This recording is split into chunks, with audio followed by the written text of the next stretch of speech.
If I told you I could flatten this wide board with a hot glue gun and a handful of laminate samples, would you believe me?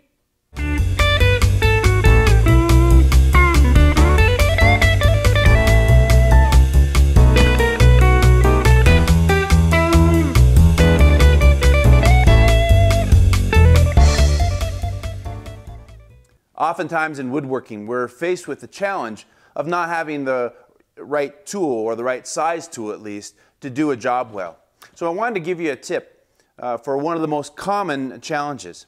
A lot of people getting into woodworking may have invested in a planer, but not necessarily spent the time or money in getting into a joiner. Or if you do have a joiner, maybe the joiner is too small, a 6-inch or an 8-inch joiner. I have an 8-inch joiner. But we're faced often with the need to join out or flatten a fairly wide board.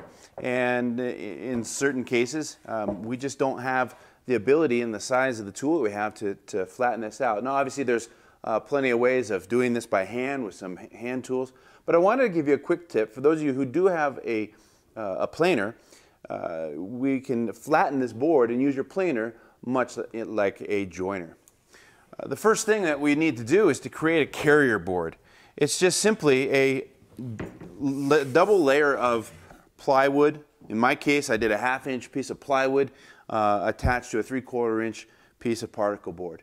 That double layer allows for a relatively thick and stable base. And at the end of the board, I've just attached a backstop, just a 3/4-inch piece of plywood screwed onto that squarely. And that provides a backstop to the board that I'm attaching this to. And simply, we're going to take our twisted wide board and lay it down on our carrier board and find out where it's rocking. And look for the high points and look for the low points. And then we're going to take this batch of Formica, or whatever you want to call them, laminate shims that some of the home stores are so willing to share. And we are going to use some of those to fill in the voids on the sides of our board, in between the carrier and the twisted parts of the board. And in doing so, we're filling in the gaps, filling in the voids where there might be room for this board to rock. So the key on this is making sure that we've stabilized this board so it doesn't rock. Now, if there's a heavy twist or out of wind on one side, we want to make sure that we're splitting the difference. We don't want all that twist to be carried out onto one side of the board. And so once you're finished kind of filling in the gaps, and sometimes you might even need half laminates or thin strips, so I often will sand some of these down to a shim so I can fill in these laminate strips exactly where I want them on the sides of the board that we're working on.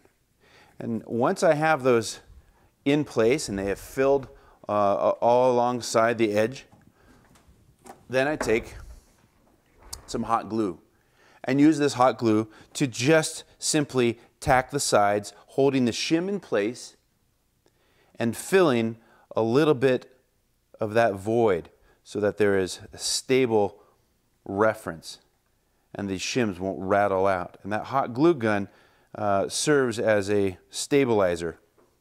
And once you've put enough tacks, kind of like spot welding this, don't make the mistake of putting a bead all the way across this. It's very difficult to get off. Just a few drops will do you. And the 2 points, what you're trying to do here is to stabilize the board and also to hold these shims in place so they don't slip out and rattle out when you run it through the planer. You're using the bottom of the carrier as your new reference, and it will flatten out the top of your board.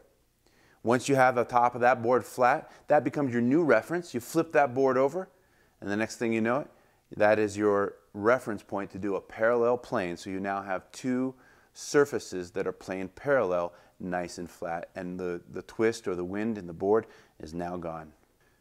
So there you have it, another quick tip from the Woodworking Coach. Don't forget to visit us at chidwickschool.com.